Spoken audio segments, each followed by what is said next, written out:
He could not be cut. He could not be burned. He could not be poisoned, drowned, or broken. For 9 years, spears bounced off him like rain off stone. Blades that split shields split instead against his skin and simply shattered. The Greeks called him the greatest killing machine the Bronze Age had ever produced. The Trojans called him something else. They called him Aristos Achaion, the best of the Achaeans. But behind closed doors, in whispers, they called him a curse with a human face. And yet, this god-touched, unkillable weapon of war died from something almost embarrassing. Not a sword. Not a spear thrown by the mightiest Trojan prince. A single arrow, fired by a man history remembers as a coward, into one patch of skin roughly the size of a thumbprint. Forget the film you saw. Forget Brad Pitt leaping through the air in slow motion. The real Achilles was not a tragic action hero. He was something far stranger and far darker. A being caught between God and man, built by a ritual so disturbing that even the gods who witnessed it looked away. A warrior who, according to the oldest sources, may have dragged corpses, slaughtered children, and lost his mind so completely in grief that even Olympus grew afraid of what he might do next. This is not the Achilles Hollywood sold you. This is the myth before it was sanitized, the god-cursed weapon. The boy who was promised 2 futures, and only one of them let him grow old. Before Achilles could walk, before he could speak a single word, his mother had already decided he would not die like other men. Her name was Thetis, a sea nymph, ancient and unfathomably powerful. So powerful, in fact, that the king of the gods himself, Zeus, had once desired her, until a prophecy warned him that any son born of Thetis would surpass his father. Zeus backed away. He married her off instead to a mortal king, Peleus.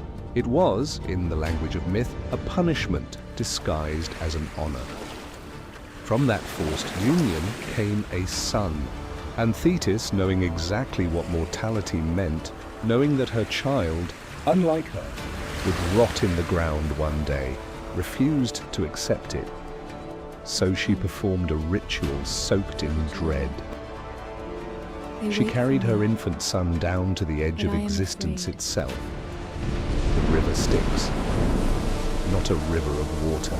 A river of the underworld, the boundary between the living world and the realm of the dead, so toxic to mortal life that even a single drop could dissolve flesh from bone.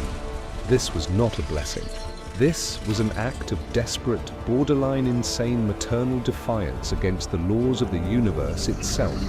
She gripped the infant by his heel, the only part of his body her hand could hold on to without submerging herself, and then plunged him into the black current. Every inch of skin the water touched became invincible, untouchable, immune to bronze, to iron, to fire, except one place, the heel, the exact spot her fingers had gripped to keep him from being swept into the river of the dead forever.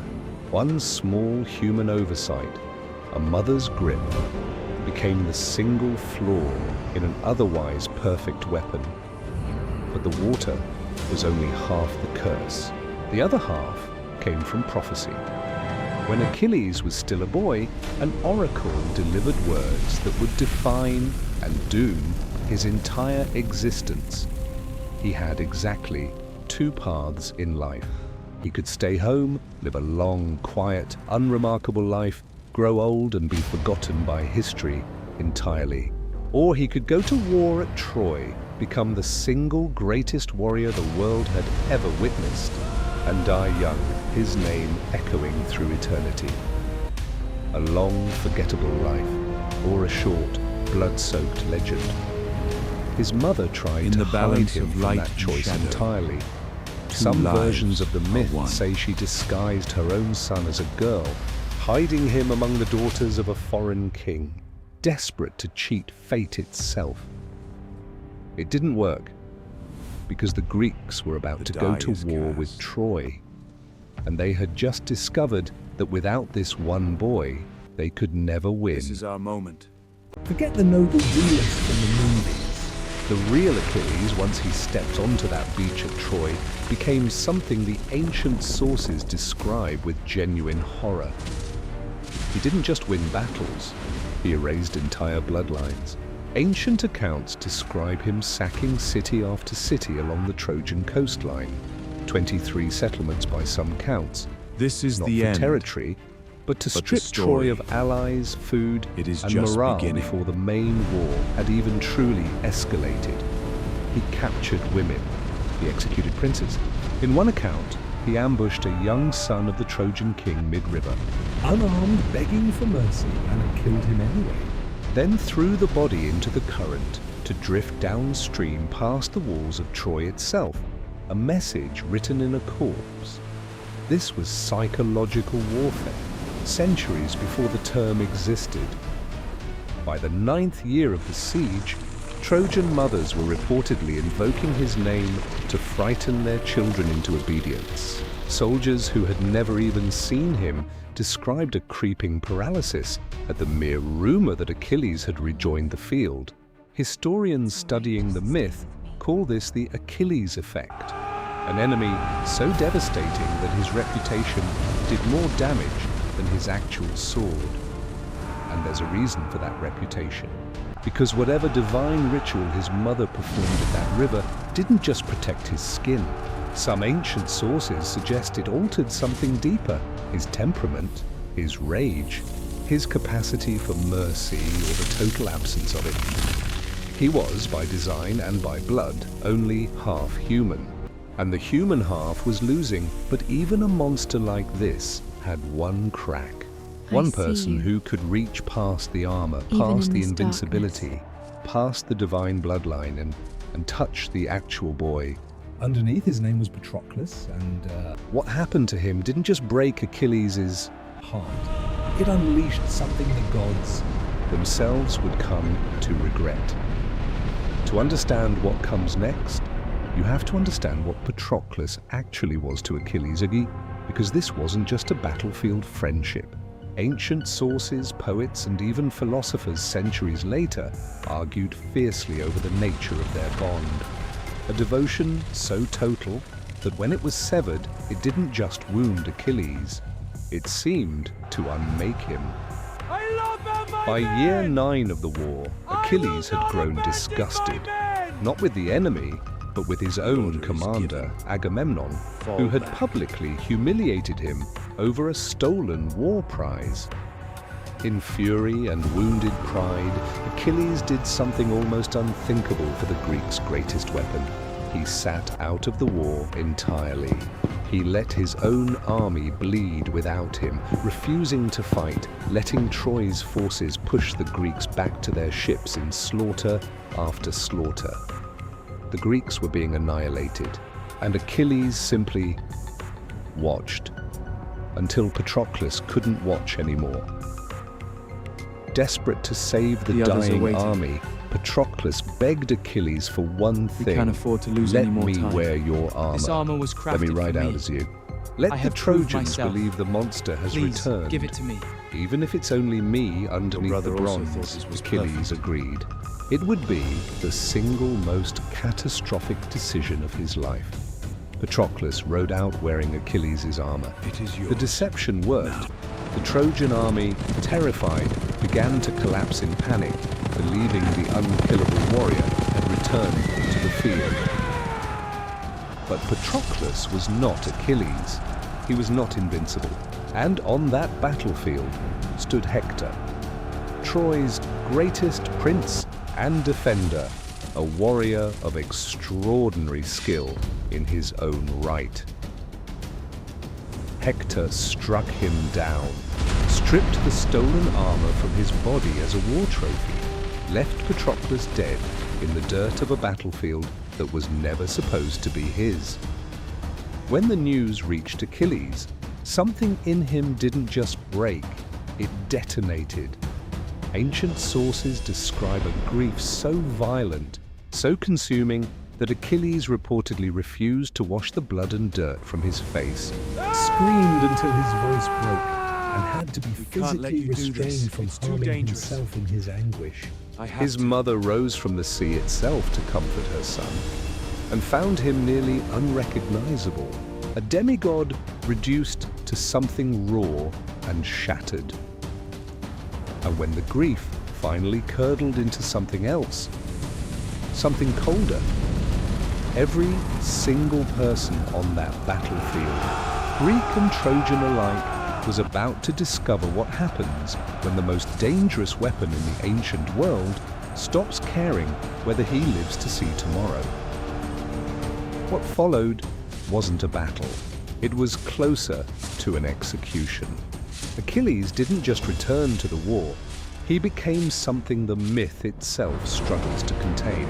Descriptions of him fighting so ferociously that a nearby river, choked with the bodies of men he'd killed, is said to have risen up and attacked him directly out of horror at the sheer scale of slaughter, The river finally just to make him stop. He didn't stop. He drove the surviving Trojan forces back inside their own city walls in terror. All of them except one. Hector remained outside alone, facing the monster he had unknowingly created. What followed was not a fair duel. It was a hunt. Achilles chased Hector around the entire circumference of Troy's walls. Not once, but according to the account, 3 full times. A humiliation calculated and merciless, watched by Hector's own family from the ramparts above, unable to intervene. He asked for one small mercy, that whichever of them died, the winner would return the body to the loser's family for a proper burial. Achilles refused. Hector died there. Outside the gates of the city, he'd spent his whole life defending, but Achilles wasn't finished. He pierced Hector's ankles, threaded rope through the wounds, tied the body to the back of his chariot, and dragged the corpse of Troy's greatest defender through the dirt, in full view of the walls, in full view of Hector's grieving family, day after day after day. This wasn't victory. And even the gods, beings who had watched centuries of human cruelty with detached amusement, reportedly found this too far. Divine intervention became necessary, not to save a life, but to save a corpse from a grief so weaponized it had stopped resembling grief at all. But if the gods were uncomfortable with what they'd created in Achilles, they were about to remind him of the one thing they deliberately left unfinished. Here is the part that movies almost always get catastrophically wrong. Paris, the Trojan prince whose actions arguably started this entire war, was not by ancient reputation a warrior. He was known as a lover, a diplomat, a man more comfortable in a palace than on a battlefield. In almost every telling, he is framed as the least capable fighter among Troy's royal family, and yet this is the man who kills Achilles, not through skill, not through courage.